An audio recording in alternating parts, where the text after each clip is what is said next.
The air conditioning in the marriage license office hit like a morgue freezer. I held the thin copy of our marriage certificate between my fingers. Ice cold. Ma'am, the system shows your husband's ID number doesn't exist. The clerk's voice came through the glass. Calm. Clinical. Cruel. I raised my head, turned to look at the man beside me. The man I'd shared a bed with for 3 years. Sweat glistened on his forehead under the fluorescent lights. His throat bobbed once. That gentle smile I knew so well was frozen on his face like a mask. Honey, it's got to be a system error. He reached for my hand. His fingers trembled in midair. I stepped back, avoided his touch. My eyes dropped to his suit cuff. Those custom cufflinks I'd saved 3 months' salary to buy him. They caught the cold light and threw it back at me. Graham Cole. I said the name softly, each syllable like chewing broken glass. Or should I be calling you something else? The blood drained from his face. I reached into my purse, pulled out my phone. The screen showed the text message my bank had sent that morning. His tech company, the one he claimed was worth tens of millions, had officially filed for bankruptcy 3 days ago. 8 figures of debt. And I was his legal spouse.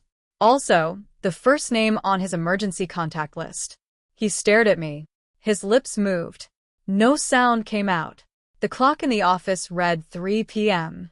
Sunlight slanted through the window, threw a twisted shadow at his feet. I looked into those eyes that once seemed so full of love. My right hand slid into my coat pocket.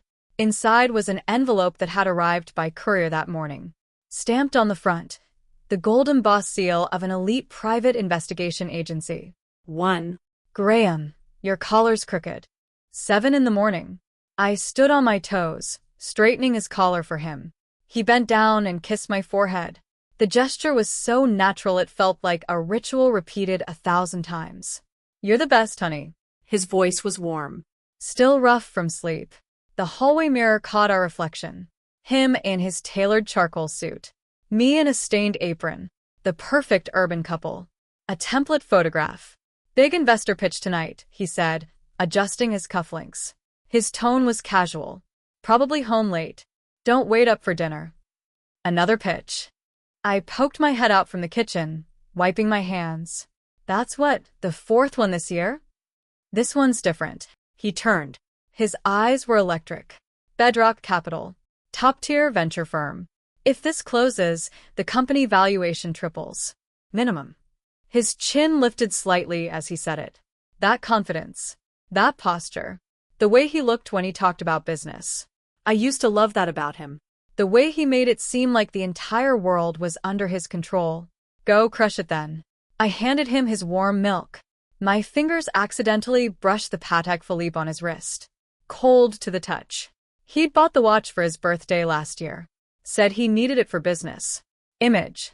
I'd spent 2 weeks agonizing over the price. Almost forgot. He stopped at the door and turned back. My mom called yesterday. She wants a new massage chair. I found a German import. Around 5,800. Can you swing by the mall this afternoon and order it? I opened my mouth. Monies. My voice came out quiet. The mortgage just cleared. I've only got. Use the credit card. He cut me off. The tone was firm. No room for argument. Once the funding hits, I'll transfer you 100 grand for spending money. The door clicked shut. I stood there, listening to the elevator descend. The smell of burning eggs drifted from the kitchen. I rushed back, killed the flame, stared down at the fried egg with its blackened edges. It felt funny, almost laughable. 3 years ago, when Graham was chasing me, he wasn't like this. Back then, he was a mid-level manager at a startup. Drove a used Toyota. Took me to $200 dinners he had to save up for. The night he proposed, he stood on the balcony of his rented apartment. Held up a soda can tab instead of a ring. His eyes were so red, like he was about to cry. Evelyn, I can't give you the best right now. But I swear, I will never let you suffer. He said it with so much sincerity. So much sincerity that I forgot to ask how a man from a regular family, only 5 years into his career, could afford to buy a luxury condo in cash 3 months after the proposal. The deed had only one name on it. His. It's premarital property, he'd said, arm around my shoulder. His smile was gentle. It'll be ours eventually, honey. Just relax and enjoy being Mrs. Cole. I believed him. I quit my job. 6 years as a senior financial manager. Gone. I stayed home, managed the house, served his impossible mother, dealt with his relatives who showed up every other week asking for money. He said a successful entrepreneur needed a strong woman at home. He said once the company goes public, you'll be the chairman's wife. He said, my phone vibrated. Snap me back. Bank notification. Your credit card ending 8879. Current statement balance, $38,472. Minimum payment, $3,847.20. Due date. I stared at the number. My fingers tightened around the phone. Graham hadn't put money in the household account for 3 months. Every time I asked, he said the funds were tied up in projects. Everything would be fine once the investment came through. But yesterday, I found a receipt in his suit pocket. A private club, dated last Wednesday night. Amount, $8,600. Item description, cigar tasting and business consultation. A handwritten note in the remarks section. Mr. Cole is a big spender. Bring the wife next time. Signed with a flourish of cursive. I snapped a photo. Sent it to my best friend, Zoe Zhou. She works in investment banking. Her network is like a spiderweb. 10 minutes later, she called. Her voice was explosive. Evelyn. That club your husband went to? It's a well-known hunting ground. She dropped her voice. For men with a little money who want to climb the ladder.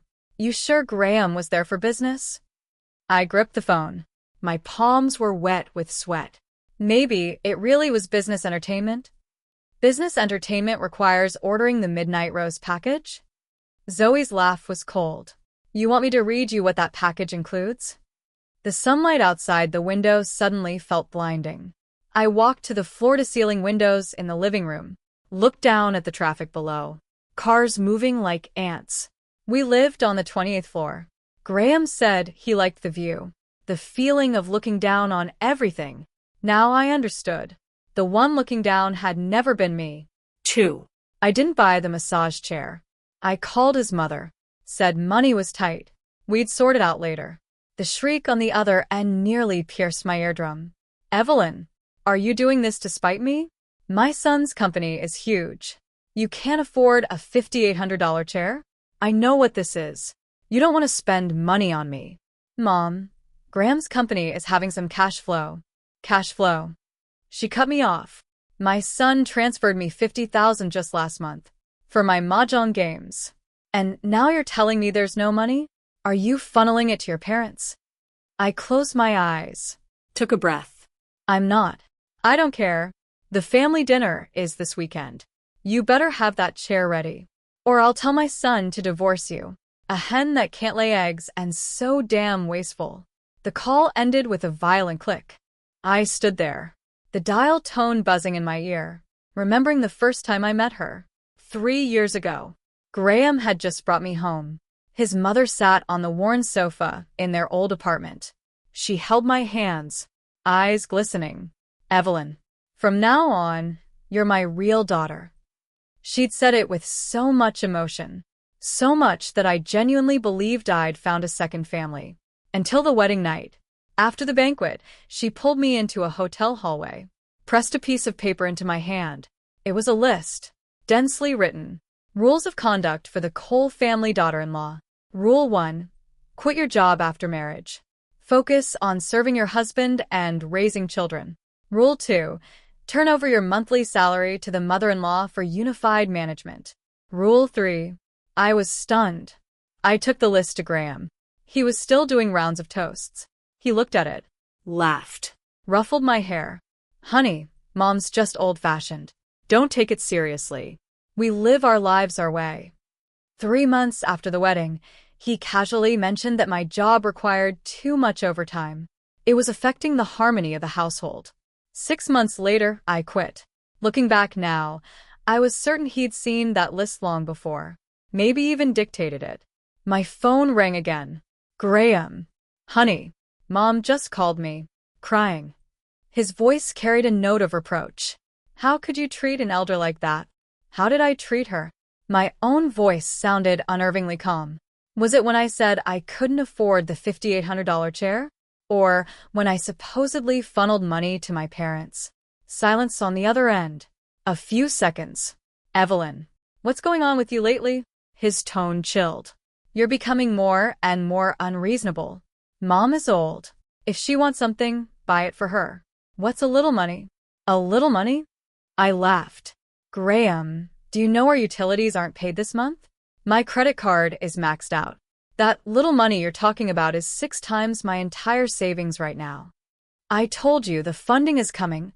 You've been saying that for 6 months. I raised my voice. Every time it's soon. Every time it's almost. What is your company actually doing? Why is it always fundraising and never generating revenue? What do you know? You're just a housewife. His voice spiked. Do you have any idea how complicated business operations are? I'm out here, every day breaking my back. And I come home to this? Evelyn, you really disappoint me. Click. Dial tone again. This time, he'd hung up on me. I held the hot phone, slid down until I was sitting on the floor. Sunlight cut through the windows. Sharp blocks of light and shadow on the hardwood. One beam fell right on my engagement ring. The diamond was small, 1/3 of a carat. Graham bought it in his first year of business. Said he'd upgrade me to 3 carats when he made it big. 3 years. Same diamond. But the man wearing the matching band no longer seemed like the same person. The doorbell rang. I wiped my face, got up, opened the door. 2 men in suits stood outside. Bedrock Capital badges clipped to their chests. Is this the residence of Mr. Graham Cole? The older man was polite. We're from Bedrock Capital's legal department. Some documents here need Mrs. Cole's signature. I hesitated, stepped aside.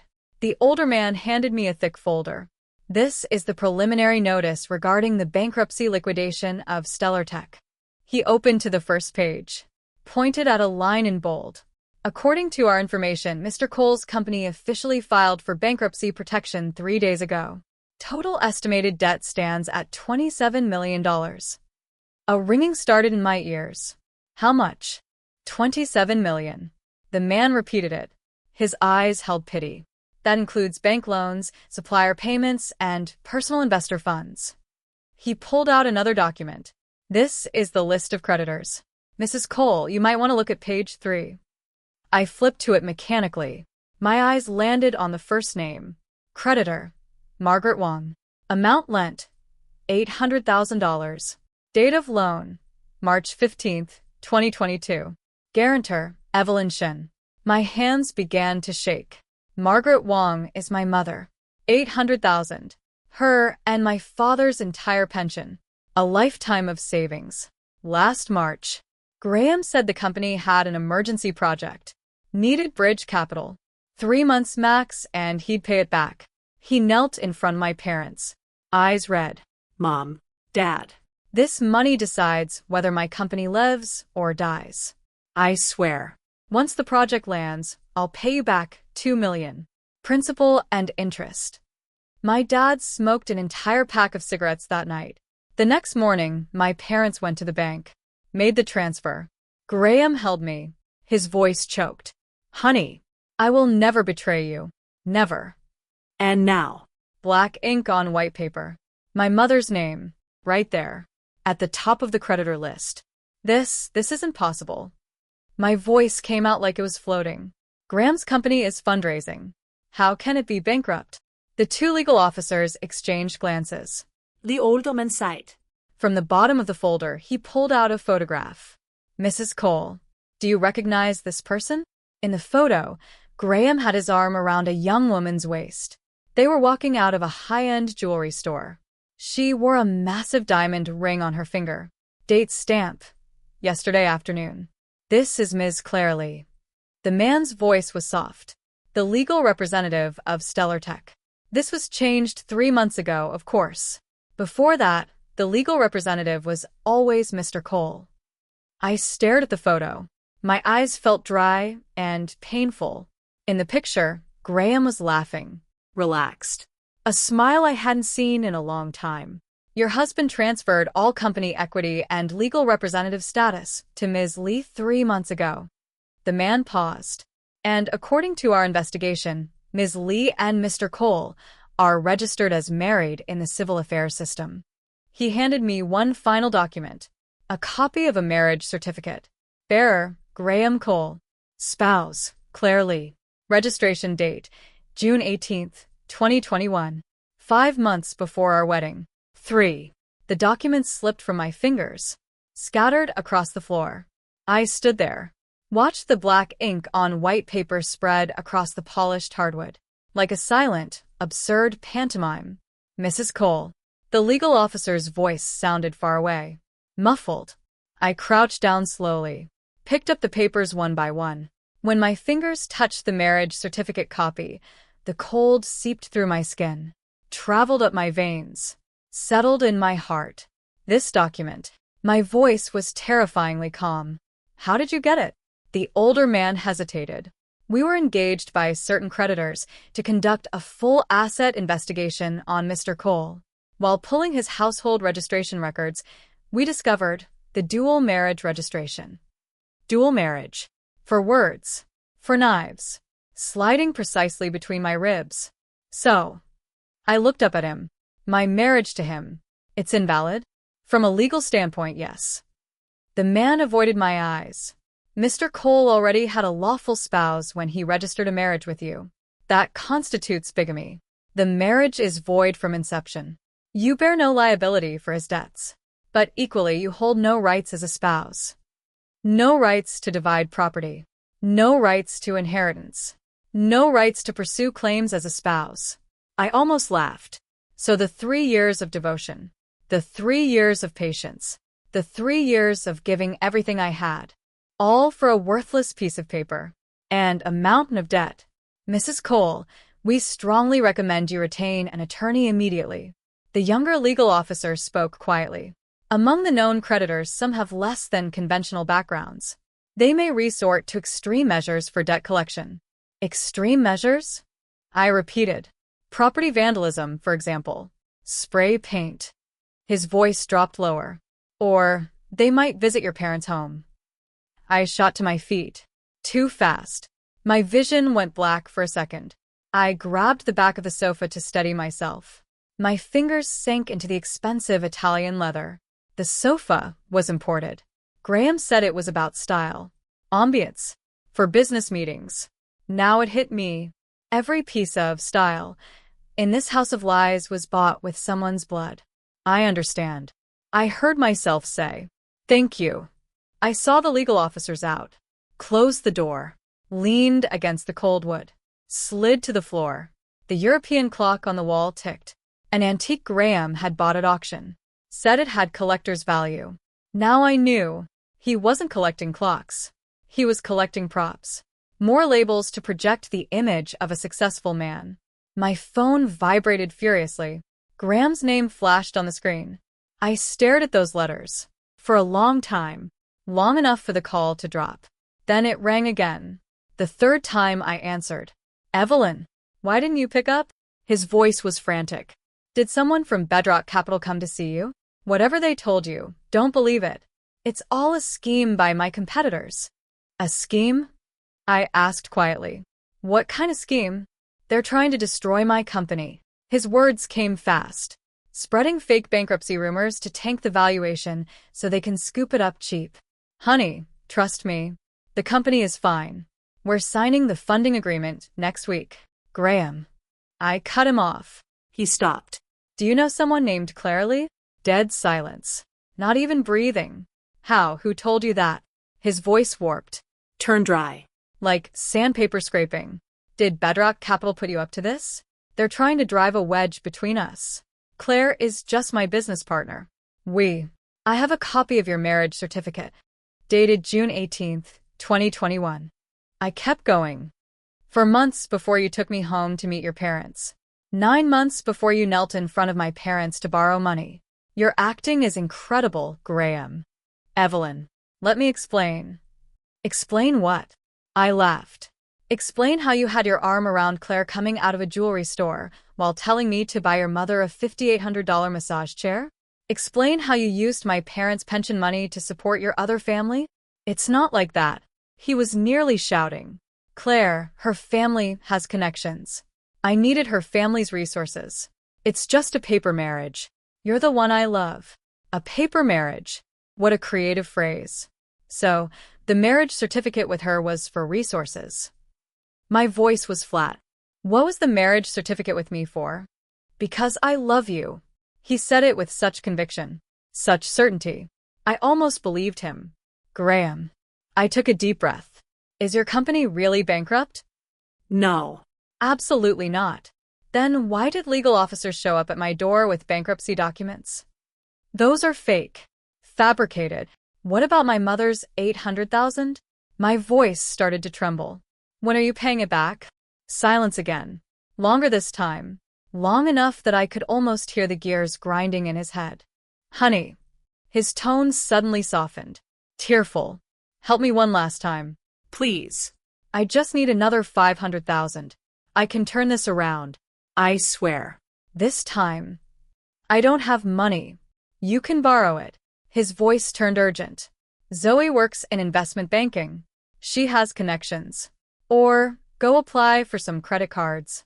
With your credit score, you can probably pull $300,000. So that was it. My final value to him. My credit limit. Graham. I opened my eyes. Stared at the expensive crystal chandelier on the ceiling. I want a divorce. No, he shrieked. Not now. Evelyn, you're my wife. You have to get through this with me. It's a couple's responsibility. Couple? I laughed. You committed bigamy. Our marriage isn't even legally recognized. That's just a technicality. I can fix it. Fix it how? I cut in. Divorce Claire and re-register with me? Graham, do you think I'm stupid? Heavy breathing on the other end, like a wounded animal cornered against a wall. Evelyn. His voice suddenly dropped. Cold. Tinged with something sinister. Don't push me. Push you to do what? If you try to divorce me now, I'll tell your parents the $800,000 was your idea, that you pushed me to borrow it. He said each word deliberately. And we'll see who they believe. Their daughter. Or their son-in-law. My knuckles went white around the phone. And another thing. He kept going. Every purchase you made during the 3 years since you quit your job. The designer bags. The beauty salon visits. I have all the records. Every single dollar came from me. If we're calculating debts, you owe me a lot more than $800,000. There it was. The trap he'd laid all along. Graham. My voice was soft. You disgust me. Right back at you. He laughed coldly. Evelyn, don't act so righteous. For 3 years, you lived in my house. Spent my money. Played the rich wife. You enjoyed it, didn't you? I threw the phone onto the sofa. It bounced off the leather with a dull thud. Outside the window, dusk was falling. The city's neon lights flickered on one by one, painting this enormous lie in brilliant colors. I walked to the study, opened Graham's computer. The password was my birthday. He'd always said that was proof of his love. Now I knew. It was just to keep me from getting suspicious. The desktop was clean. A few office programs. Nothing else. I opened the browser. The history was wiped. Thoroughly cleaned. But in the recycle bin, there was a folder that hadn't been fully deleted yet. The name was simple. Backup. I double-clicked. Scanned documents. Our marriage certificate. My parents' property deed. Both sides of my ID. And an unlimited joint liability guarantee. Signed with my name. Dated last March. The same day Graham had knelt in front of my parents, begging for money. The terms were brutal.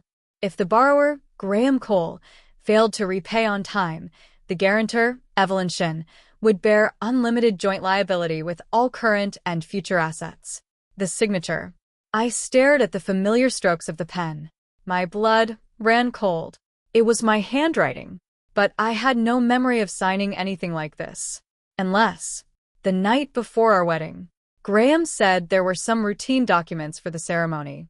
Needed my signature. He handed me a thick stack of papers. Told me to sign at the bottom right corner of each page. Just procedural stuff. A formality. His smile was so gentle. Sign these, and we can get married. I was floating in happiness. I didn't look. Just signed. Now I understood. Hidden in that stack of papers was more than one surprise. The call this time was from Zoe. Evelyn. I got it. Her voice was fast. Urgent. Graham's company? Not a tech company at all. It's a shell. Main business is illegal fundraising.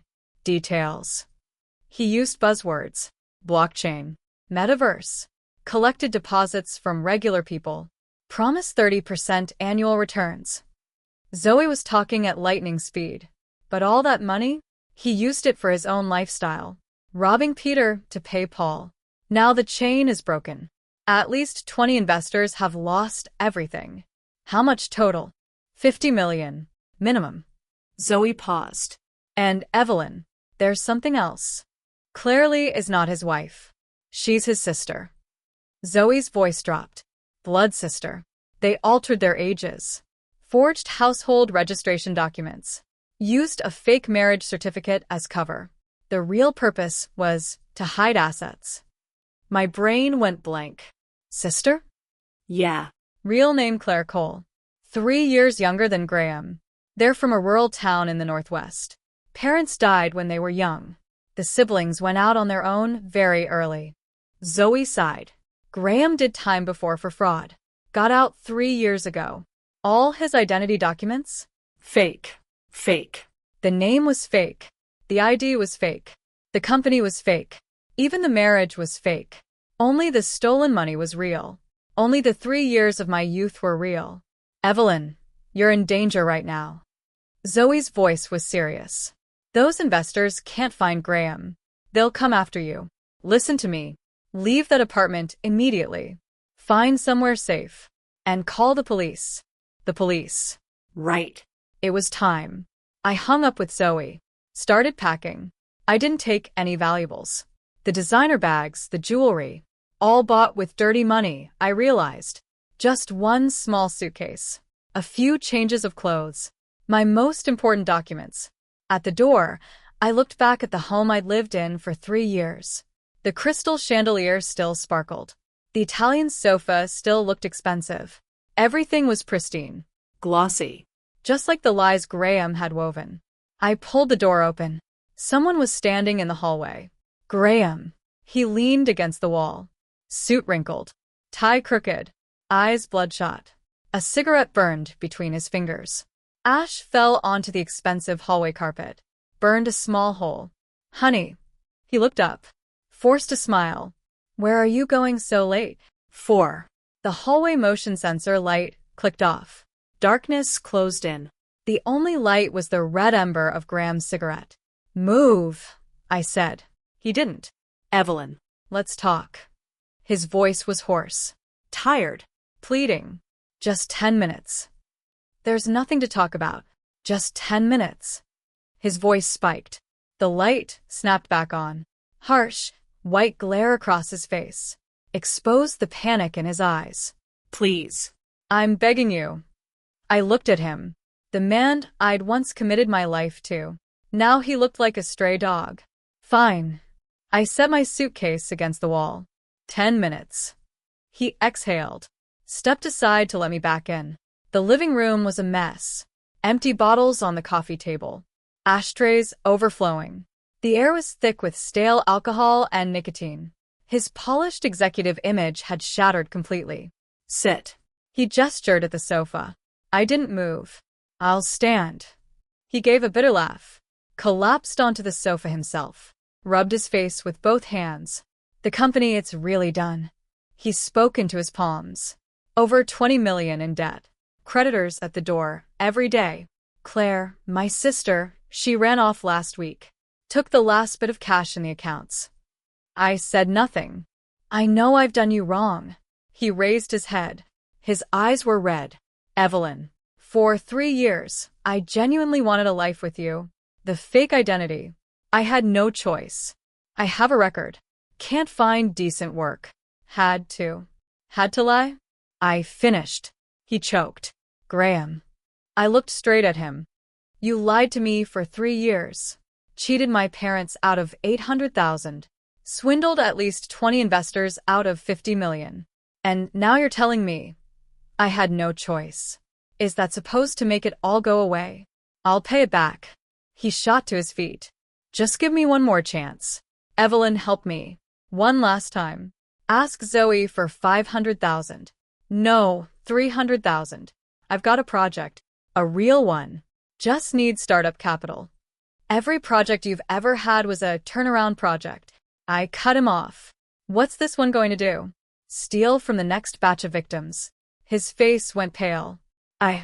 Enough. I turned, reached for my suitcase. Your 10 minutes are up. Evelyn. He lunged forward, grabbed my wrist. Hard. His grip ground against bone. Let go. I won't. The veins in his eyes were thick as red webs. You can't leave. What am I supposed to do without you? Those creditors will kill me. That's your problem. But I'm your husband. Fake. I said each word separately. The marriage certificate was fake. The name was fake. Everything was fake. You are, from beginning to end, a con artist. The muscles in his face spasmed. His grip loosened for a fraction of a second, then clamped down again. Tighter. Fake. So what? His voice dropped, turned venomous. For 3 years you ate my food, lived in my house, enjoyed everything I gave you.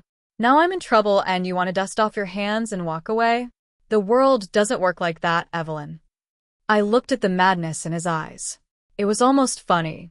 Graham, do you know what you look like right now? Like what? Like a rabid dog. I held his gaze, biting anyone who gets close. He froze. Then his face twisted with humiliated rage. Say that again. I said you look like a rabid dog. My voice was steady. And a starving one at that. The words landed. He raised his hand. The wind from the motion was sharp in the quiet room. I didn't flinch, closed my eyes, waited for the impact. But a sound. Not the slap I was expecting. I opened my eyes. Graham's hand hung in midair. Another hand was clamped around his wrist. The owner stood behind me. Black jacket. Tall. Broad shoulders. His face was expressionless, but his eyes were cold. Mr. Cole. His voice was deep. Come. Hitting a woman. That's not appropriate. Graham's face twisted. Who the hell are you? How did you get in? The door was open. The man released his grip, stepped to shield me. Ms. Shin, are you all right? I stared at his broad back. My mind scrambled to catch up. You know me? Ms. Zoe Zhou sent me to pick you up. He kept it brief. Cars downstairs. Zoe. The tension in my chest loosened. Just a notch. But Graham exploded. Zoe. Always Zoe. He pointed at the man. His fingers shook. What do you people want? This is my house. You're trespassing. The man ignored him. Turn to me. Ms. Shun. Should I call the police? I looked at Graham. The rage in his face had melted, replaced by fear. Police? His voice quivered. Call them for what? I didn't do anything. Unlawful detention, the man said calmly. Also, suspected fraud and illegal fundraising. Mr. Cole, do you need me to jog your memory about the actual business activities of Stellar Tech? All color drained from Graham's face. Who are you? The man reached into his jacket, pulled out a badge, flashed it. Black leather cover, gold embossed seal. Graham's pupils contracted. The Economic Crimes Unit? Municipal Police, Economic Crimes Division. Detective James Zhao. He pocketed the badge. Graham Cole, also known as Graham Shao. You are suspected in a major illegal fundraising case. You are required to come with us for questioning. The living room went deathly quiet. Graham stood there. His legs started to tremble. Cold sweat slid down his cheeks, dripped onto his wrinkled shirt collar. I want a lawyer. You'll get one. Detective Zhao nodded. At the station.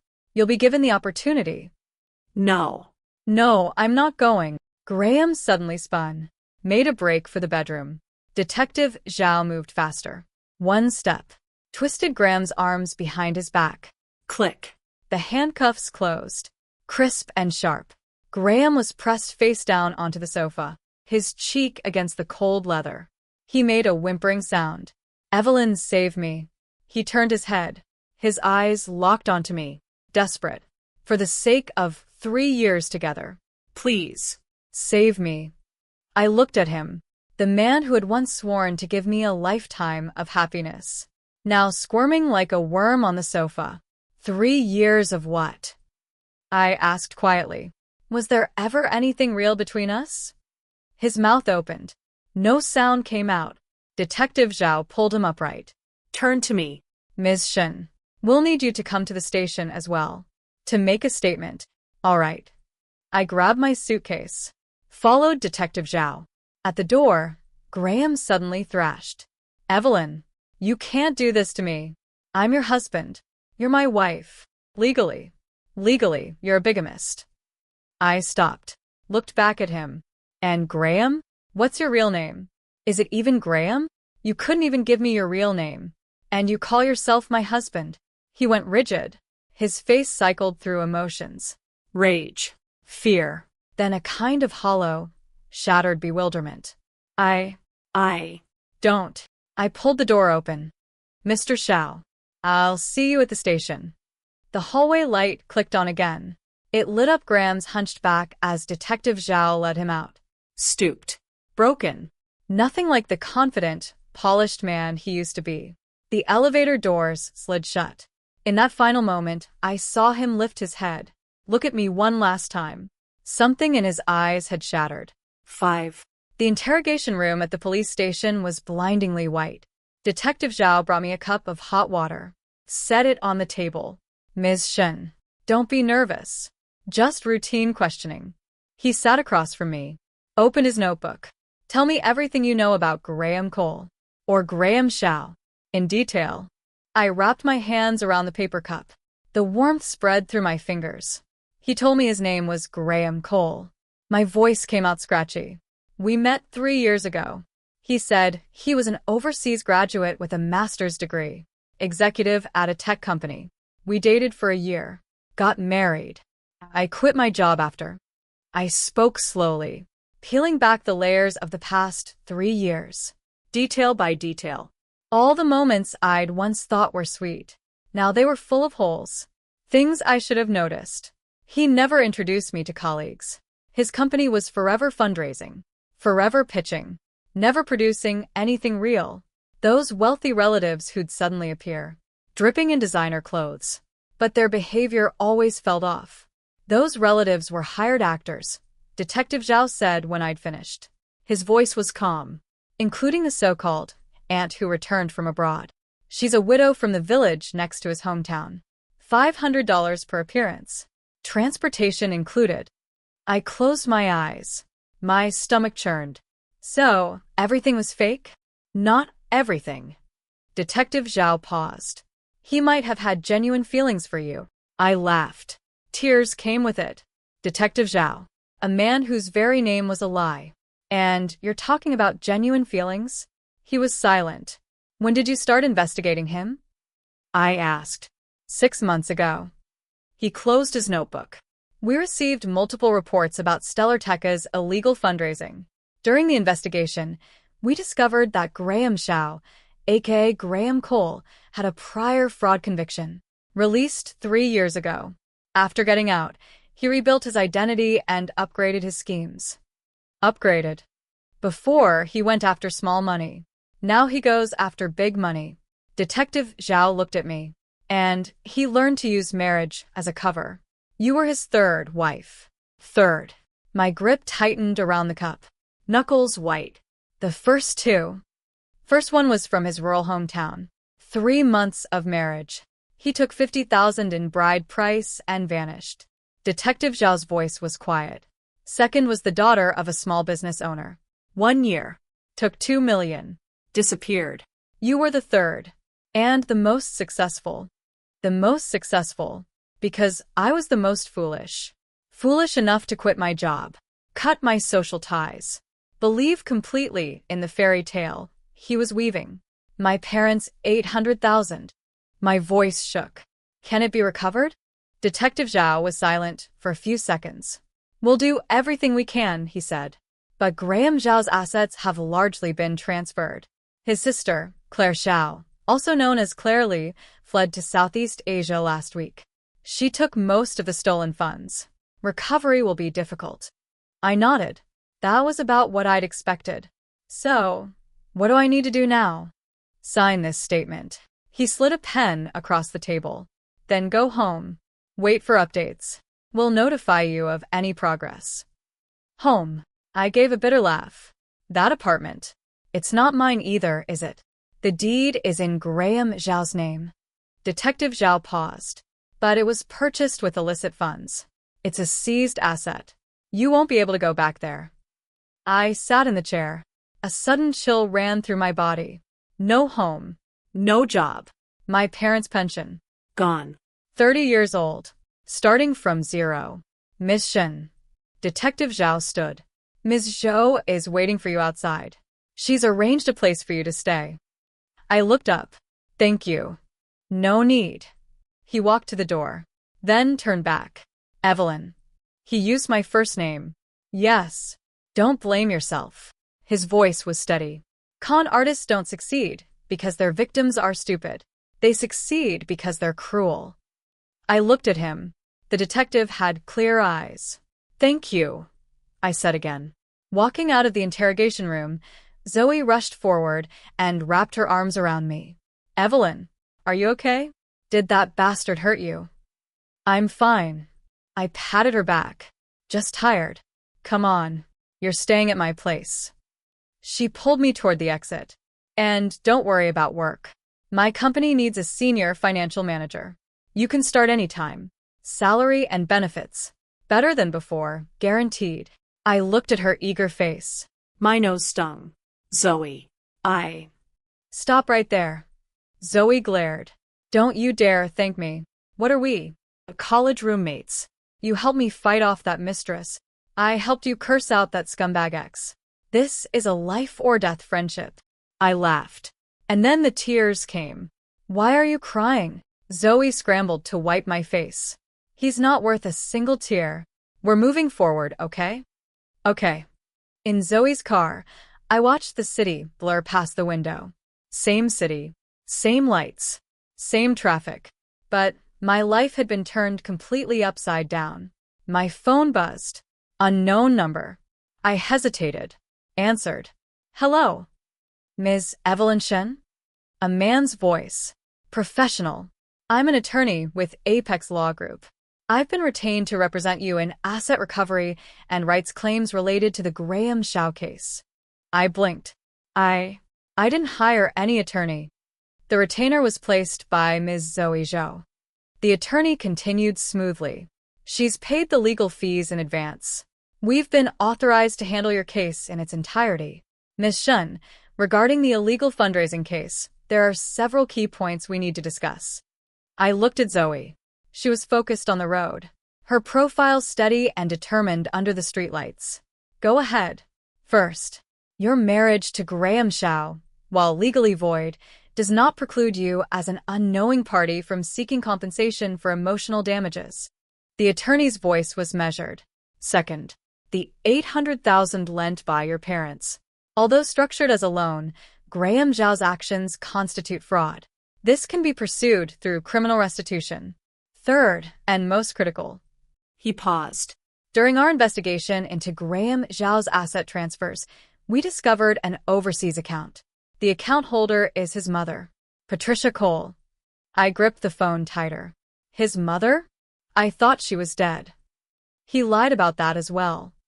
The attorney's tone was dry. Ms. Patricia Cole is alive and well, currently residing in the family's hometown. Over the past 3 years, Graham Zhao has transferred more than $8 million into this account.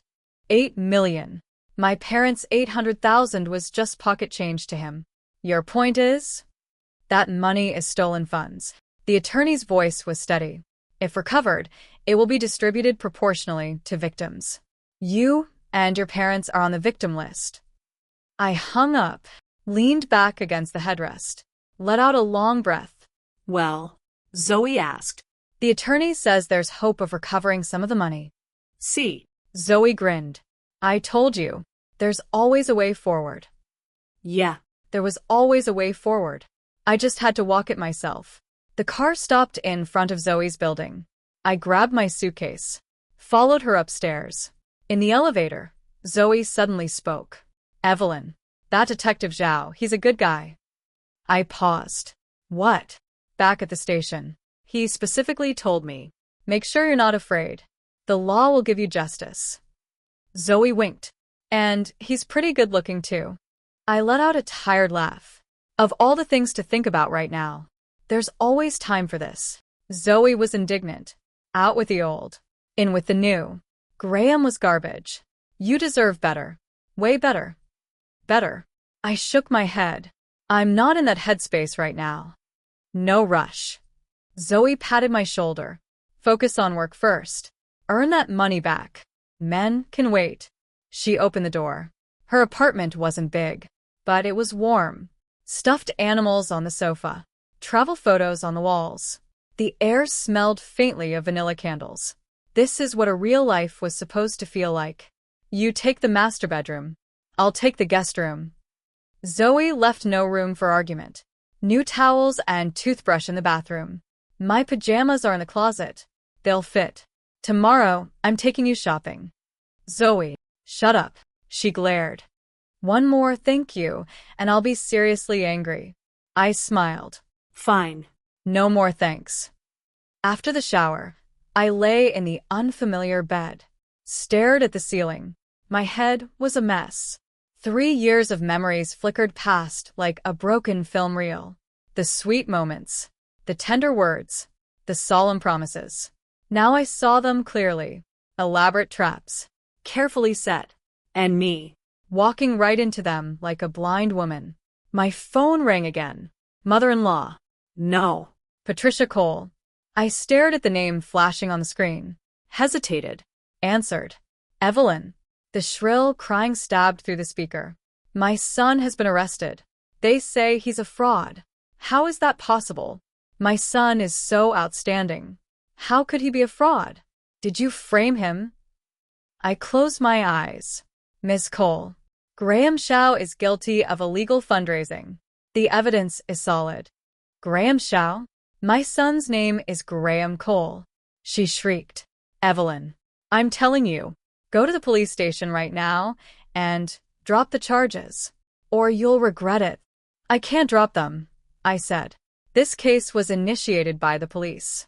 I didn't file the report. Bullshit. She exploded with profanity. It's you. You jinx. Everything went wrong for my son the moment he married you. Get him out of there, or I'll be at your parents' doorstep every single day. My grip tightened on the phone. Miss Cole, your son cheated my parents out of $800,000. Don't you think that money should be returned? Silence on the other end. What, 800,000? I don't know anything about that. Graham Zhao transferred $8 million into your account. My voice was flat, including my parents' pension. If you truly care about your son, return the stolen money. It'll help his case. You're lying. Her voice wavered.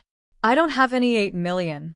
The money my son earned was through his own hard work. What does it have to do with you?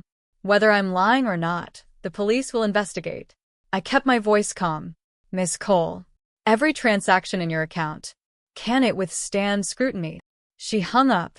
I set the phone down, walked to the window. The night was deep. Office towers in the distance, their lights cold as distant stars. Tomorrow. Tomorrow I'd look for work. Start over. Pick up the pieces of the self I'd lost over these 3 years. My phone screen lit up again. A text message. Sender, James Zhao. Ms. Shen. Graham Zhao has requested to see you. He says he has something important to tell you. You can refuse if you don't want to go. I stared at those words for a long time, then typed my reply. All right. When? 6. The visitor's room at the detention center was even colder than the police station. Graham Zhao sat on the other side of the glass. Orange jumpsuit. Handcuffs. 3 days since I'd last seen him. He looked like he'd aged a decade. Sunken eyes. Patchy stubble. The false sparkle in his eyes was completely gone. Evelyn. His voice was raw. You came. I said nothing. I know I wronged you. He lowered his head. The handcuffs clinked against the table. I lied to you. To your parents. To everyone. I deserve this. I still said nothing. But, Evelyn. He looked up. His eyes suddenly went red. There's something I have to tell you. He leaned forward, lowered his voice. The $8 million I transferred to my mother, there's more. There's another overseas account. $30 million. In my mother's name. But the access codes. I'm the only one who has them. My fingers curled slightly under the table. What are you saying? The $30 million. It's clean. He stared into my eyes. Money I made years ago. Legitimate business. Evelyn, if you help me with one thing, I'll give you the codes. $30 million.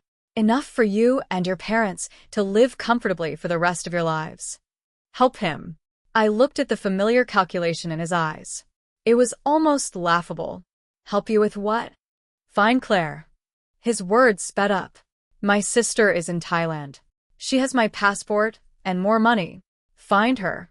Get her to move those funds. And then what? Split it between the two of you. He said it like it was the most natural thing in the world. Evelyn, that money will set you both up for life. Take it. Start over. Consider it my final compensation. Compensation. Paid with stolen money. I laughed. Graham Shao. Do you think that because I was fooled once, I'll be fooled for the rest of my life? He froze. Those $30 million, clean or dirty, have nothing to do with me. I said each word slowly. I will cooperate with the police. Recover all stolen funds. Return them to every victim. As for you, I stood up. Spend your years in prison. Think about your life. I turned to leave. Evelyn. He slammed his palms against the glass. The handcuffs clattered. Stop. Do you know what $30 million means? What's your parents' $800,000 compared to that? With $30 million, you can buy luxury homes, drive sports cars, do whatever you want. I stopped. Turned back. Graham Shao. Yes, you still don't understand. My voice was soft. It was never about luxury homes or sports cars. Then what did you want? I wanted a life where I don't wake up in the middle of the night, terrified that everything around me is a lie. He went rigid. His face shifted from desperation to confusion to something that looked almost like dawning awareness. His mouth moved. I really did love you. Love. I smiled. You couldn't even tell me your real name. How can you talk about love? The glass reflected my face. Clear. Composed. Steady. Nothing like the naive girl from 3 years ago. The one who believed in fairy tales so easily. Goodbye, I said. No. Not goodbye. Never again. I pulled open the door, stepped out of the visitor's room. At the end of the hallway, Detective Zhao leaned against the wall, a file in his hand. Done, he asked. Yes. Did he mention the overseas account? I paused. How did you know? Lucky guess. He handed me the file. These are the records we pulled from his mother Patricia Cole's account. There is an overseas account, but it doesn't have $30 million in it. How much? $300. Detective Zhao looked at me. He was lying, the same way he's lied to everyone.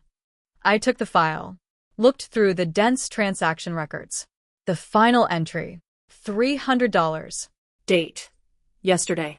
Why would he? A dying man's last gamble. Detective Zhao's voice was calm. One final lie, hoping you'd soften. Help him move assets. Evelyn. He has never changed. No. He never had. A con man to the very end. Thank you. I handed the file back. If there's nothing else, I should go. Wait. He stopped me. Yes. This. He pulled a business card from his pocket, handed it to me. My friend's law firm specializes in financial disputes. If you need legal help, mention my name. 20% discount. I took the card. Gold embossed lettering. Apex Law Group. The same firm that had called me yesterday. I looked up at Detective Zhao. His eyes were open. Steady. The attorney Zoe found was also through me. He said it simply. Evelyn, you're not alone. There are people who want to help you. I held the card tighter. Warmth traveled from the paper to my fingertips. Thank you. For the third time. But this time, I meant it with my whole heart. I walked out of the detention center. Sunlight was blinding. I raised a hand to shield my eyes. Between my fingers, I saw the sky. Blue. Clouds. White. Clean. Expansive. Like a life starting over. My phone buzzed in my pocket. Mom. I took a deep breath. Answered. Hey, Mom. Evelyn. Her voice was quiet. Careful. Tentative. Are you okay? I'm fine, I said. Mom. I'm sorry about the 800,000. Money doesn't matter. She cut me off. As long as you're safe. That's all that matters. Come home, Evelyn. I made soup. Your favorite. Lotus root and pork ribs. My nose stung. Okay. And my mom paused. Your dad says there's still some money in his retirement account. A few thousand. Take it. Use it. No rush to find a job. Mom. Listen to me. Her voice caught. My girl, your parents are here. The sky isn't falling. I hung up, stood in the sunlight, tilted my head back, let the tears flow backward. Right. The sky wasn't falling, because this time, I was going to hold it up myself. In the distance, Zoe's car horn beeped. I wiped my eyes, walked toward it, pulled open the door. Come on. She handed me a hot coffee. Big dinner tonight. To celebrate your new life. I took the cup. Warm. Like the first real warmth of this winter. Okay. The car merged into traffic. I leaned back, watched the streets scroll past the window. My phone buzzed again. Bank notification. Your credit card ending 8879. Current statement has been paid in full. Available credit. $50,000. And below it, another message. Ms. Evelyn Shen. Your application for the Elite Loan Program has passed preliminary review. Maximum approved amount, $300,000. Please visit any branch with your ID to complete processing. I stared at the number. 300,000. Enough to start over. Zoe. Yeah. Come with me to the bank tomorrow. For what? Loan application. I looked ahead. I'm opening a firm. Zoe whipped her head toward me. A firm? What kind of firm? Financial consulting. I kept my eyes forward. Helping small and medium businesses with compliance and tax planning. What I used to do. Before. Zoe laughed. Her eyes curved into crescent moons. Look at you. Day one, and you're already CEO Shen. CEO Shen. The title was strange. And familiar. 3 years ago, at my company, people called me that. Then I quit. Became Mrs. Cole. Now. I was taking CEO Shen back. The car stopped outside the restaurant. As Zoe unbuckled her seatbelt, she spoke again. Evelyn.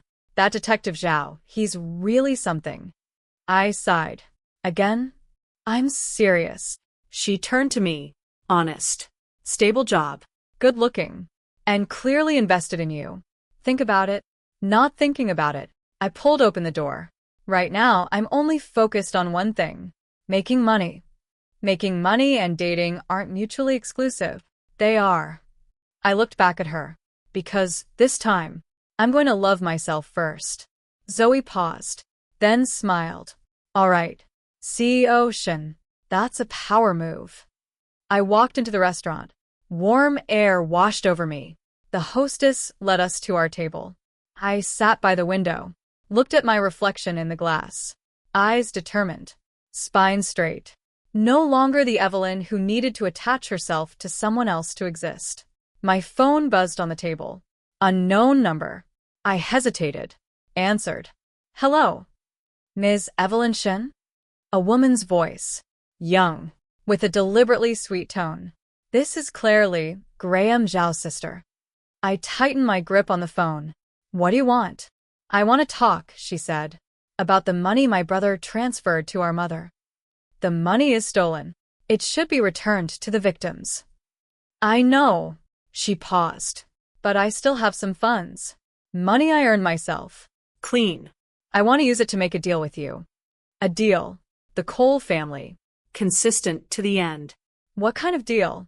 You drop the charges, she said. Or in court. Say a few words for my brother. Say, he made a mistake. Say, he's willing to repay. Say. Impossible. I cut her off. Claire. Your brother destroyed more than 20 families. Took their life savings. Some of those victims are elderly people who can't even afford their medication now. You want me to help him? Silence on the other end. Evelyn. Don't play the saint. Her voice chilled. You lived with my brother for 3 years. Ate his food. Spent his money. Now you send him to prison and pretend your hands are clean? At least I didn't break the law. Huh. She laughed coldly. Fine. Be righteous. Then wait and see. I have something very interesting.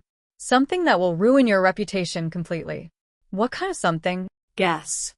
She hung up. I set the phone down. Looked out at the busy street. Ruin my reputation? What reputation did a woman who had already lost everything have left to ruin? Zoe came back. Saw my expression. What's wrong? Clearly, I said.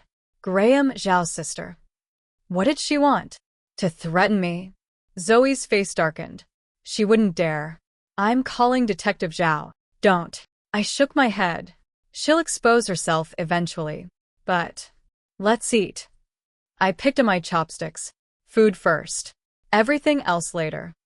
Zoe looked at me. Then smiled. Evelyn, you've changed. For better or worse?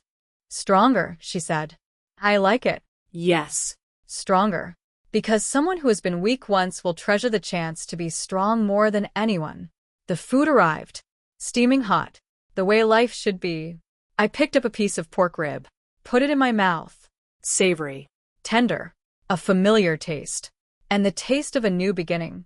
My phone buzzed again. Email notification. Sender, Claire Lee. Subject. A gift for Miss Shen. I opened it. Attachment. A video. The thumbnail showed me and Graham. In a bedroom. Wearing pajamas. Timestamp. Last night? No. Impossible. I was at Zoe's last night. The video started playing. On the screen, I was cuddled up with him. Intimate. But the face. Soft lighting. Digital processing. But if you looked closely, there was a subtle wrongness. AI face swap. Using old photos and videos of me. Synthesized into a fake. Claire's strategy was obvious. Use sleazy, underhanded tactics to force me to back down. I set the phone down. Kept eating. What is it? Zoe asked. Nothing, I said. Junk mail. Oh. After dinner, Zoe drove me home. On the way, she spoke again. Evelyn. Seriously.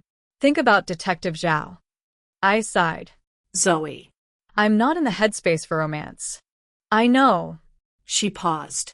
But Detective Zhao called me again this afternoon. What did he say? Asking how you were doing. Whether you needed counseling. Zoe looked at me. He also said, if you were willing, he could arrange for you to meet some of the other victims. So you could see the meaning of what you're doing. I paused. Meet the victims. See the meaning. What did you tell him? I said I'd ask you. Zoe looked at me. Do you want to go? I thought about it. Yes. Okay. I'll let him know. The car stopped downstairs. As I got out, Zoe called my name. Evelyn. Yeah. Whatever you decide. I support you. Her voice was serious. But this time, don't carry it all alone. I smiled. I won't. Upstairs. Through the door. The lights were on. Warm. Safe. I showered. Lay down in bed. Opened my phone. Looked at Claire's email again. Hit reply. Typed. Ms. Claire Lee. I have received the synthesized video you sent. Per Article 246 of the Criminal Code, using information networks to defame another person, where the defamatory content is actually clicked or viewed more than 5,000 times, or forwarded more than 500 times, constitutes the crime of defamation. I have notarized the video and submitted it to the police. Consider yourself warned. Send. Then blocked her number. Turned off the phone. Time to sleep. Tomorrow. There was a lot to do. 7. The $300,000 loan came through a week later. Zoe and I spent 3 days hunting for office space. Found an 800 square foot unit in a commercial building. Monthly rent, $8,000. 3 months deposit. 1 month upfront. My hand trembled when I swiped the card. Not from fear. It was just, I hadn't spent money on myself in so long. For 3 years. Every expense was for the role of Mrs. Cole. Designer bags to match his so-called success. Beauty treatments to maintain the image of a rich wife. Even groceries had to come from the imported supermarket, because he said regular markets weren't good enough for our household. Now it was laughable. A home built on lies. What difference did it make what kind of vegetables you put in the fridge? CEO Shin. Office furniture is ordered. Delivering this afternoon. Zoe walked over with a procurement list. Computers, I got a discount through a friend. Solid specs. And the business license, I called to follow up. Should be ready next week. I took the list. Checked each line. You've been working hard. Don't give me that. Zoe rolled her eyes. I'm a shareholder. It's my job. Right. Shareholder. Zoe had put in 100,000. 30% stake. She called it an investment, not charity. But I knew. She was trying to ease my burden. Zoe. I set down the list. When the firm is profitable, I'm paying you dividends at double the bank rate. Deal. Zoe grinned. I'll be waiting to get rich. The furniture arrived that afternoon. Simple desks. Filing cabinets. A sofa. Zoe and I assembled everything ourselves. While tightening screws, I rubbed a blister onto my palm. Zoe saw it. Toss me a pair of work gloves. Put those on. I'm fine. Put them on, she glared. CEO Shin's hands are for signing contracts, not manual labor. I laughed, pulled on the gloves, kept working. By evening, the office was mostly set up. Sunset light poured through the floor-to-ceiling windows, painted the white walls in warm gold. I stood in the center of the room, looked at this space. My space. Small, but real. Well, Zoe asked. It's good, I said. Really good. My phone rang. Detective Zhao. Ms. Shen, is this a good time? It is. About what you mentioned before, meeting the other victims. He paused. I've arranged a small gathering this weekend. If you'd like to come. Yes, I said. Send me the time and place. And his voice lowered slightly. Regarding Claire Lee, we've been in contact with Thai authorities. We have her location now. Extradition proceedings are underway. We expect to bring her back next month. Thank you. No need. He paused. Evelyn. Yes. Stay safe. I hung up, stood in the golden sunset, watched the traffic flow outside. Stay safe. It had been a long time since anyone had said that to me. Graham only ever said things like, Honey, get me a glass of water. Honey, my mom's visiting. Go pick her up. Honey, why did we go over budget again this month? As if my existence existed solely to serve him and his household. Now someone was concerned about my safety. Zoe sidled up beside me. Detective Zhao. Yeah. Tisk. She shook her head. Daily phone calls. If there's nothing there, who's going to believe it? I didn't respond. But seriously. Zoe's voice softened. Think about it. James Zhao is solid. Reliable. I know. I kept my eyes on the window. But right now, I'm not in a position to think about that. Why not? A woman who just got divorced. Carrying a mountain of debt. No home to go back to. I smiled faintly. What right does she have to date? Bullshit. Zoe's voice spiked. Evelyn Shen. Listen to me. You're smart, capable, beautiful, and you have a good heart. You deserve the best man in the world. Graham was garbage. He never deserved you. If James Zhao likes you, that's because he has good taste.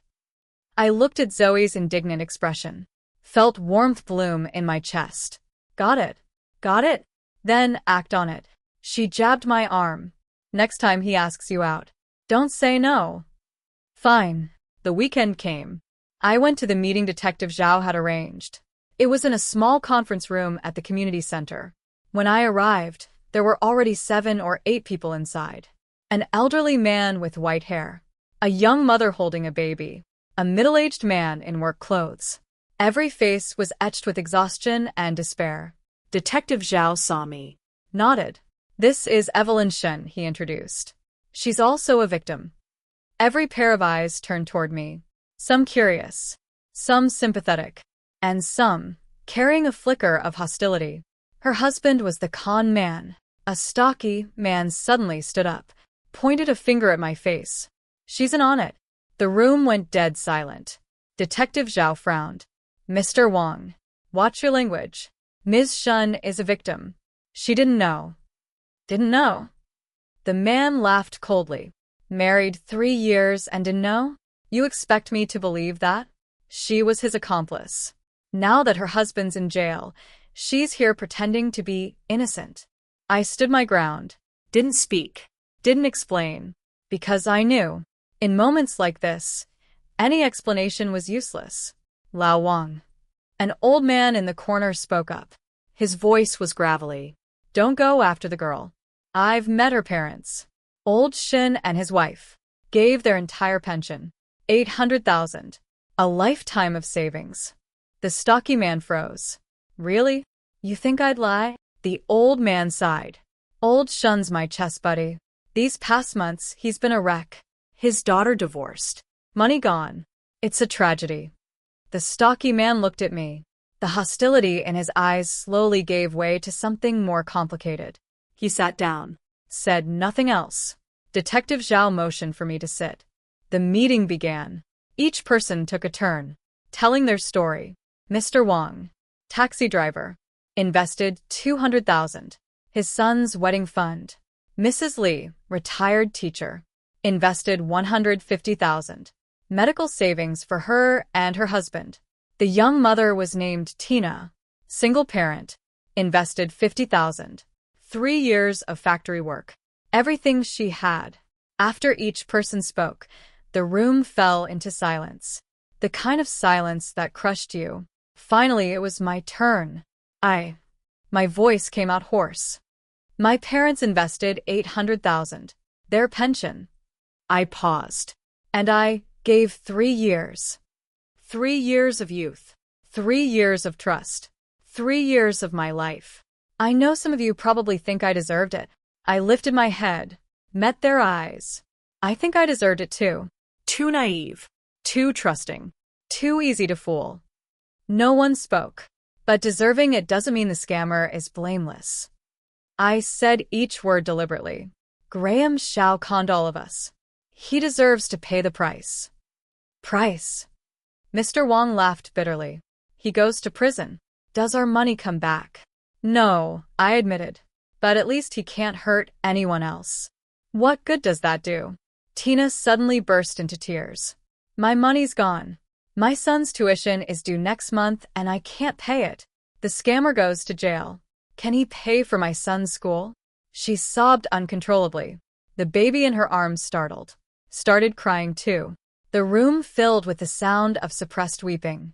I sat there, looking at these people, their lives shattered by the same man. And I understood why Detective Zhao had wanted me to come. It wasn't about witnessing misery. It was about seeing responsibility. The law would pursue Graham Zhao's debts, but these people's lives needed someone to help rebuild them. And what I could do was more than just stand by and watch. The meeting ended. Detective Zhao walked me to the door. How do you feel? Terrible, I said. But it was necessary. He nodded. The trial is next month. You'll need to testify. I know. Are you scared? Yes. I was honest. But I'm more scared of doing nothing. Detective Zhao looked at me. There was respect in his eyes. Evelyn. Yes. You're stronger than I imagined. I smiled. Because I've been weak. So, I know exactly how important strength is. Back at the office, Zoe was on the phone. When she saw me walk in, she gestured a frantic "sure." Yes. We're Wei and Xiao Financial Consulting, specializing in compliance and tax planning for SMEs. You have specific needs? Great. Let's set up a meeting to discuss in person. She hung up, jumped in the air. Evelyn, we have a client. I blinked. Already. I posted on my social media. Some old classmates shared it. Zoe was practically glowing. This is a small foreign trade company. Their books are a mess. They want someone to sort things out. Meeting set for tomorrow at 3 p.m. I looked at Zoe's excited face. The gloom in my chest lifted a little. All right. And Zoe scrolled through her phone. My college friend works at the Development Zone Administrative Office. He says a lot of new businesses there need outsourced financial services. I'm taking him to dinner next week. We're going to talk about a partnership. Zoe, stop. She waved her hand. No, thank you. Just get the proposal ready. Tomorrow's client. We're closing this deal. I sat down, opened my laptop, started working on the proposal. Outside the window, night had fallen. The office lights burned until dawn. 8. The first client meeting went better than expected. The prospect was a middle-aged businessman. Mr. Wu ran a garment export company. Not a big operation. 20-some employees. But his business was complicated. Factories in China. Clients overseas. Agents and distributors in between. His books were a tangled mess.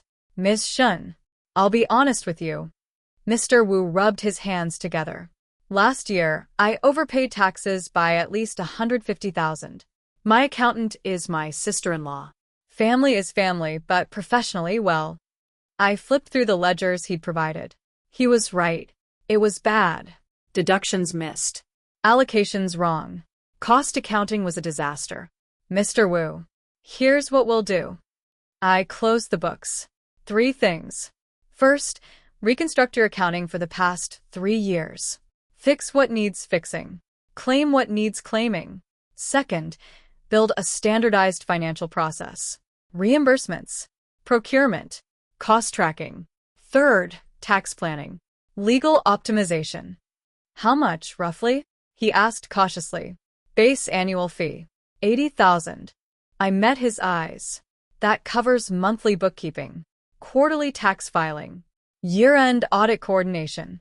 Additional tax planning or financing advisory will be quoted separately. Mr. Wu hesitated. $80,000. That's steep. Mr. Wu. I looked straight at him. The tax I save you will be at least twice that. And proper financial systems will protect you from risk. Last year, you had an export tax rebate that's been delayed 6 months because of incomplete documentation. Correct. His eyes widened. How did you know? It's in the books. I pointed at the ledger. That rebate, over $300,000. With proper paperwork, it clears in 3 months. What's the cost of capital on 6 months of waiting? Mr. Wu was silent. His fingers drummed on the table.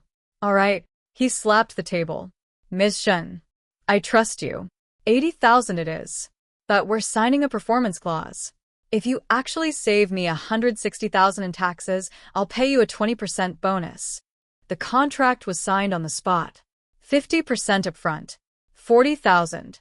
After Mr. Wu left, Zoe grabbed me and screamed. $40,000. Evelyn, we're in business. I looked at the new balance in the account. My heart was racing. Not from excitement. From certainty. This $40,000. I'd earned it. With my own skills. No one's charity. No one's handout. It was mine. Come on. Zoe grabbed my arm. We're celebrating. My treat. Wait. I opened my laptop. First, we work. Mr. Wu's books need to be sorted as soon as possible. Tomorrow. Today. My fingers were already on the keyboard. Today's work. Done today. Zoe looked at me. Shook her head. Workaholic. Yes. I agreed. But it feels good. I worked until 10 that night. Preliminary review of Mr. Wu's past year of accounts. Done. More problems than I'd expected, but all fixable.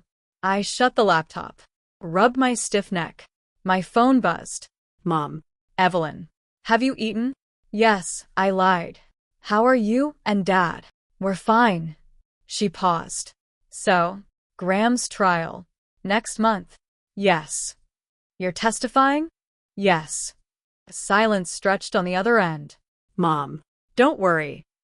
I kept my voice steady. I'll be fine. I know. Her voice trembled. My heart aches for you. My daughter. So good. How did this happen? Mom. I cut her off gently. It's in the past. I'm doing well now. Really? Good. Good. She sniffed. Then take care of yourself. Come home this weekend. I'll make dumplings. I looked out the window. The city at night. A sea of lights. Behind each one a story. My story used to be written in lies. But now. The pen was in my hand. My phone buzzed again.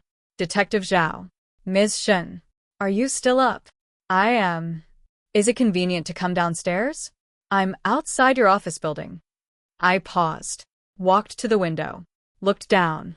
Under a streetlight, Detective Zhao leaned against a black sedan, a bag in his hand. I'll be right down. I grabbed my coat. Zoe peeked up from behind her computer. Who's that? Detective Zhao. Her eyes lit up. Go. Go. Don't keep him waiting. I went downstairs. Detective Zhao straightened when he saw me. Working late again? New client. I walked over. What brings you here? Brought you something.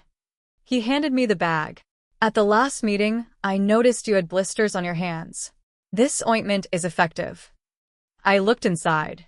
A tube of cream. A box of bandages. Thank you. Don't mention it. He paused. Also, there's been a complication with Claire Lee's extradition. What kind? Thai authorities are asking for more detailed evidence. He looked at me. We need your cooperation to provide more specifics about your marriage to Graham Shao. Like what? Did he ever mention overseas accounts? Did he say where the money was being moved? His voice was quiet. I know this might be painful, but I understand, I said. What do you need me to do? Come to the station tomorrow. Make a supplementary statement.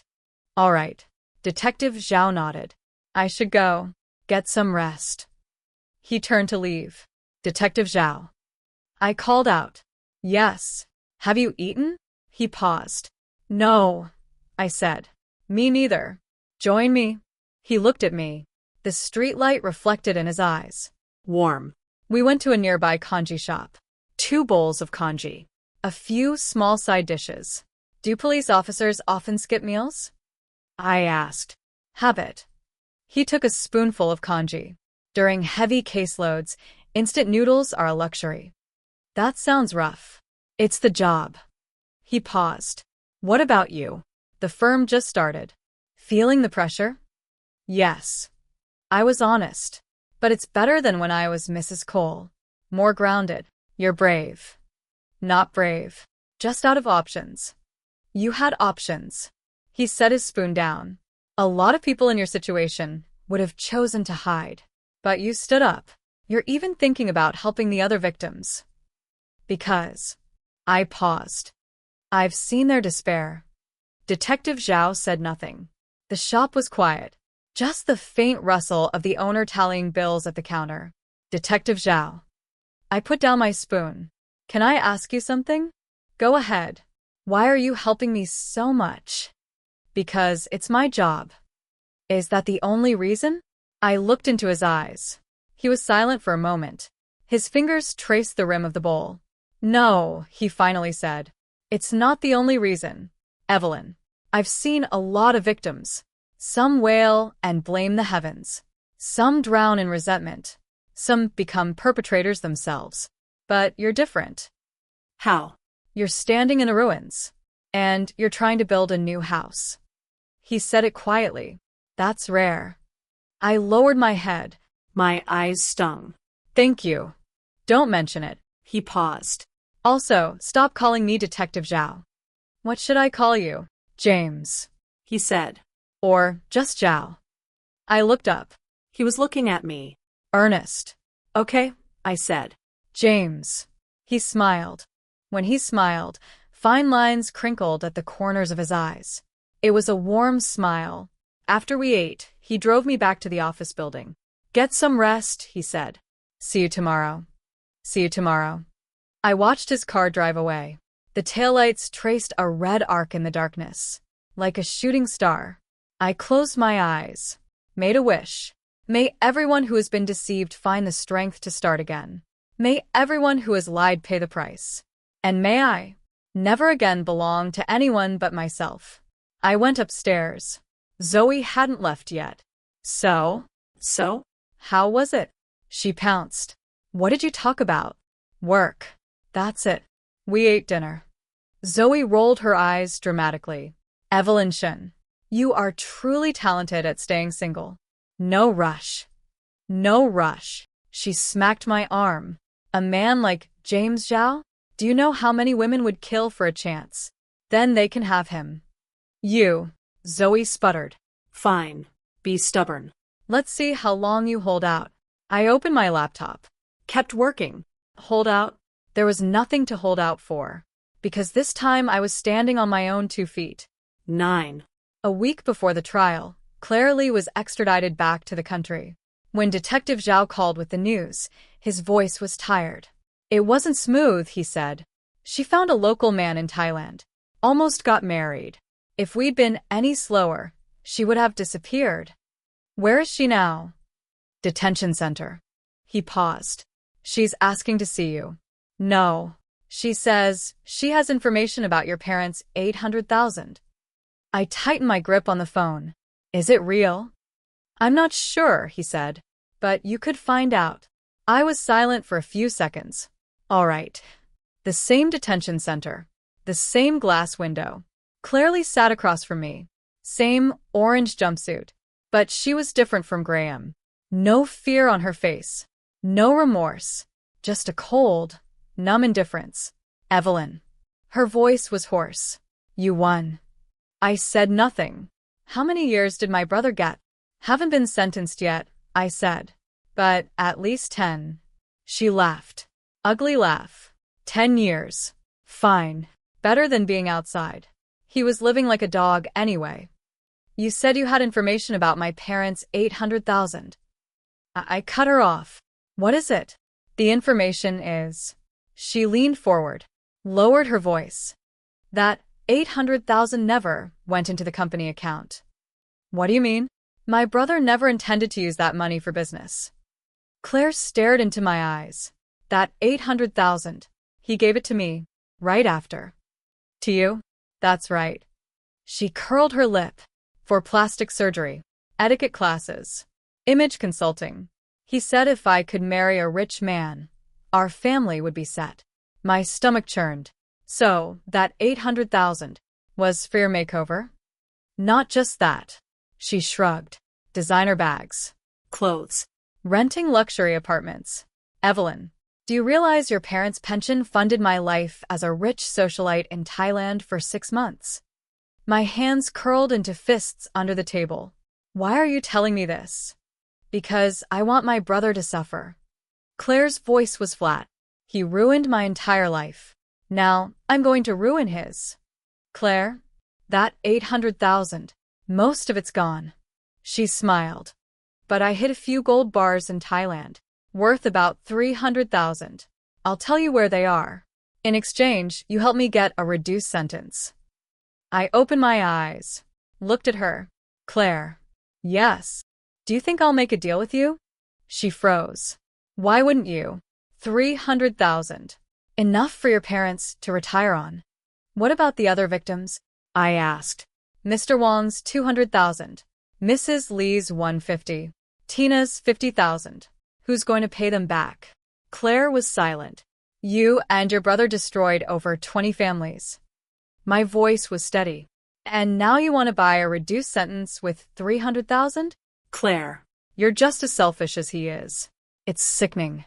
Her face went pale. Evelyn, don't act so holy.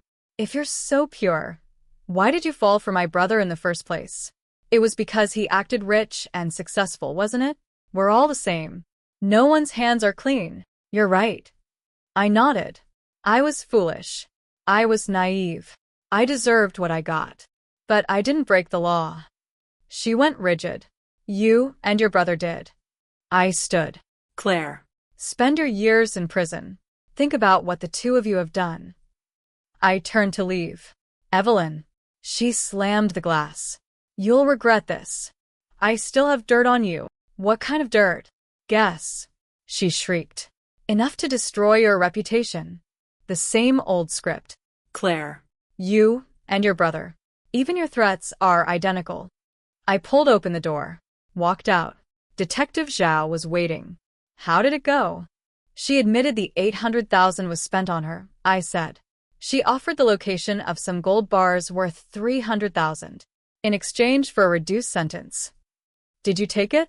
No. Why not? Because it wouldn't be fair. I looked at him. Over 20 victims. Why should only my family get money back? Detective Zhao was silent for a few seconds. You impress me more each time. Don't praise me, Detective Zhao. I just don't want to become like them. You won't, he said. You never will. The trial day was sunny. Clear blue sky. Not a cloud. I wore the new blazer Zoe had bought me. Sat near the plaintiff section. Graham Shao was escorted in by bailiffs. He'd gotten thinner. Pale. Eyes darting. When he saw me, his lips moved. But no sound came. The trial proceeded faster than expected. Evidence was solid. Facts were clear. Graham Shao confessed to all charges. Only during his final statement did he suddenly look up, looked at me. Your Honor. I'd like to say something to someone. The judge frowned. Defendant. Watch your words. Just one sentence. Graham's voice trembled. Evelyn. I'm sorry. The courtroom was silent. Everyone turned to look at me. I didn't move. I really did love you. He kept talking. Even if the way I did it was wrong. The judge struck the gavel. Defendant. Conclude your statement and sit down. Bailiffs pushed Graham back into his seat. He lowered his head. His shoulders began to shake, like a dog whose bones had been pulled out. The judge began the sentencing. Defendant Graham Shao. Convicted of fundraising fraud. Amount involved is exceptionally large. Sentenced to 12 years imprisonment. Fine of $500,000. Order to make restitution to all victims. 12 years. I closed my eyes. Behind me, I heard muffled sobs. Mr. Wong. Mrs. Li. Tina. Their money might never come back. But at least, the scammer had paid a price. The trial ended. I walked out of the courthouse. The sunlight was blinding. Zoe rushed over and wrapped her arms around me. It's over. Evelyn. It's finally over. I nodded. Yes. It's over. Detective Zhao approached. Evelyn. The restitution process will continue. We'll notify you of any updates. Thank you. Also, he paused. Claire Lee's trial is next month. She may try to implicate you. Implicate me how? Claiming you were an accomplice. He looked at me. The evidence is weak, but it could be troublesome. I'm not afraid, I said. The innocent have nothing to fear. Detective Zhao smiled. He handed me a business card. My friend's firm specializes in criminal defense. If you need it. I took the card. James. Yes. Have you been going a little above and beyond for me? His ears went slightly red. Have I? Yes. He was silent for a moment. Once all this is over. He looked at me. Can I take you to dinner? Not a work dinner. I looked at him.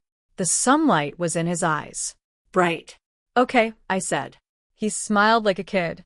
Zoe, beside me, pinched my arm frantically. I swatted her hand away. Let's go, I said. Back to the office. Clients waiting. Evelyn. Zoe stomped her foot. Can you be romantic for once in your life? No. I pulled open the car door. Because right now, making money is the priority.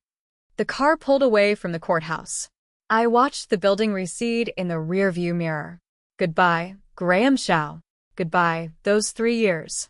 From now on, I walk my own road. 10. The firm's business steadily grew. After cleaning up Mr. Wu's books, we recovered $180,000 in overpaid taxes. He was so happy, he sent me an extra $50,000 bonus. CEO Shin, you're my lucky star. He shouted over the phone. I'm telling all my friends about you. Next week, at least 3 more clients. He wasn't wrong. The following week, 4 more companies signed on. All small and medium enterprises. Books all over the place in varying degrees. Zoe and I were so busy we barely had time to breathe. But the numbers in the account were looking better and better. First month, $60,000 in net profit. Second month, $120,000. Third month, $200,000. Zoe stared at the financial report, eyes wide. Evelyn, is this actually happening? Still early days, I said, but we're alive. Alive? We're taking off. Taking off.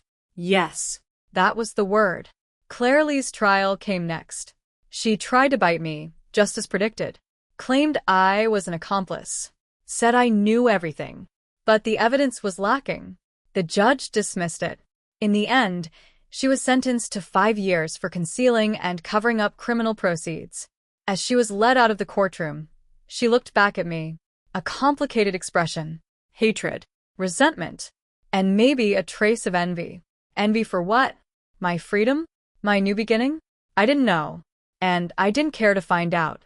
After the trial, Detective Zhao was waiting outside. All done, he asked. Yes. Did she try anything? She tried. I shrugged. The judge was fair. Good. We walked out together. How's the firm? Good, I said. Over a dozen clients. Too busy. Time to hire. Hire. He raised an eyebrow. Expanding already? It's time. I nodded. Strike while the iron's hot. Need any help? Not yet. I looked at him. But, thank you. Evelyn, when are you going to stop being so polite? When you stop being so good to me. We both laughed. The air between us stirred with something unspoken. So that dinner? He ventured. His eyes brightened. Yes. Tonight's no good. Client meeting. Tomorrow night? Working late. Day after tomorrow? James. I cut him off. Are you doing this on purpose? Saturday, I said. Saturday night. I'm free. Great. His voice was eager. Saturday. 7 o'clock. I'll pick you up. Saturday. I wore a simple dress. No makeup. Just a bit of lipstick. Zoe saw me, and her eyes nearly popped out. Evelyn Shun. Finally. Shut up. Fine. I won't say a word. She covered her mouth, grinning. Have fun. James was waiting downstairs. On time. He wasn't in his police uniform. Light gray sweater. Jeans. He looked good. Clean. Ready? He asked. We went to a small private dining restaurant. Not big, but quiet. Intimate. The food was excellent. The conversation wasn't much, but it was comfortable. After dinner, he drove me home. When we reached my building, he stopped me. Evelyn. He paused. I like you. My heart skipped. I know this might not be the best timing. His voice was quiet. You've been through so much. You need time. But I don't want to wait. I looked into his eyes. They were so sincere. I took a breath. Right now, I can't jump into something new. Not yet. I know. He nodded. I can wait. How long? As long as you need. What if I'm never ready? Then I'll keep waiting. His voice was steady. I'm used to it. James, Evelyn. He stopped me. You don't have to answer now. I just wanted you to know. You deserve to be treated well. And I want to be the one who does that for you. The streetlight above us cast a soft glow on his shoulders. Okay, I said. I'll think about it. He smiled, eyes crinkling at the corners. Upstairs. Zoe was still awake. So? He confessed. And I said I'd think about it. Zoe threw her hands up in despair. Evelyn, you are absolutely rational, I finished. Because this time, I'm going to love myself first, before loving anyone else. Zoe looked at me for a long moment, then smiled. Fine. Whatever makes you happy. I went to my room, opened my phone, read the good night message James had sent. Warmth bloomed in my chest. But more than that, I felt calm, because I knew, this time, I wouldn't hang my life on anyone else. Love was wonderful, but being whole on my own, that was more important. 6 months after the firm opened, we moved to a bigger office. The team grew from 2 people to 8. Zoe handled marketing. I handled operations. We were a seamless machine. The savings account passed 7 figures. I bought my parents a small house in the suburbs, With a yard. room for a garden. The day we moved them in, my mom cried. Sweetheart, I'm so sorry. back then, if we hadn't pushed you to get married. Mom, I held her tight. It's in the past. Now. We start fresh. My dad stood in the yard, smoking, but his eyes were red. The weekend, I went home to visit. Mom had cooked a full table of dishes. Dad opened a bottle of wine. Sweetheart. He poured me a glass. Let me toast you. Dad. Listen to me. He raised his glass. These past 6 months, watching you, it's been painful, but I'm also so proud. My daughter didn't let life break her. I'm so proud of you. My nose stung. Dad. Mom. I'm sorry. The 800,000. Don't mention it. Dad waved his hand. Money goes. Money comes. My daughter. Whole and safe. That's worth more than anything. I nodded. A tear dropped into my wine glass. Salty. But my heart tasted sweet. After dinner, I walked in the yard with Mom. Evelyn. She spoke softly. That Detective Zhao. How are things lately? He's fine. Is he good to you? Yes. So, she asked carefully. What are you thinking? Mom. I laughed. You too. I'm not pushing. She squeezed my hand. I'm just afraid, after what happened, you might be too scared to trust again. I looked at the osmanthus tree in the yard. Full bloom. Fragrant. Mom. I'm not scared to trust. I said. I just want to take things slow. Slow is good. Mom nodded. Steady. That's better than anything. My phone buzzed. James. Where are you? At my parents' house. Can you talk? Yes. Clearly, she attempted suicide in prison. What? Failed. They resuscitated her. She's asking to see you. One last time. I was silent. You don't have to go, James said. You owe her nothing. I thought about it. I'll go. The same detention center. Claire lay in a hospital bed. Thick bandages wrapped around her wrists. Her face was pale as paper. Evelyn. Her voice was a whisper. You came. Why? I'm dying. The doctors say you're stable. She laughed. It was uglier than crying. My heart is dying. She looked at me. Evelyn, do you hate me? I did, I said. Now. I don't. Why not? Because hating you is a waste of my time. She froze. Then tears streamed down her face. My brother, he tried too. My pupils contracted. When? Last week. She choked. Failed. But he's lost his mind. In prison. Screaming your name. Every day. She sobbed. Evelyn. We were wrong. So wrong. But there's no going back. I looked at her. This woman who had used my parents' pension to live lavishly in Thailand. Now she looked like a dying fish. Stay alive, I said. While you're alive, there's still a chance to start over. She shook her head. No chance. There is. I held her gaze. As long as you're breathing, there's always a chance. She looked at me, tears still falling. I'm sorry. I accept your apology. She smiled. This time, it was less ugly. Thank you. I walked out of the detention center. James was waiting. What did she say? She said sorry. And I accepted. You really did? Yes. I nodded, because forgiving them isn't about letting them off the hook. It's about setting myself free. James looked at me. Evelyn, you've grown. I grew up a long time ago. I smiled faintly. Just 3 years too late. It's never too late, he said. Never. The sunlight was beautiful. That dinner. I looked at him. Is the offer still open? His eyes lit up. Always. It's always open. Then, tomorrow night? Yes. We got into the car, pulled away from the detention center. I watched the streets scroll past the window, and I remembered, 6 months ago, meeting James Zhao for the first time. Back then, my life was rubble. And now, flowers were growing through the cracks. My phone rang. Zoe. See Ocean. Big news.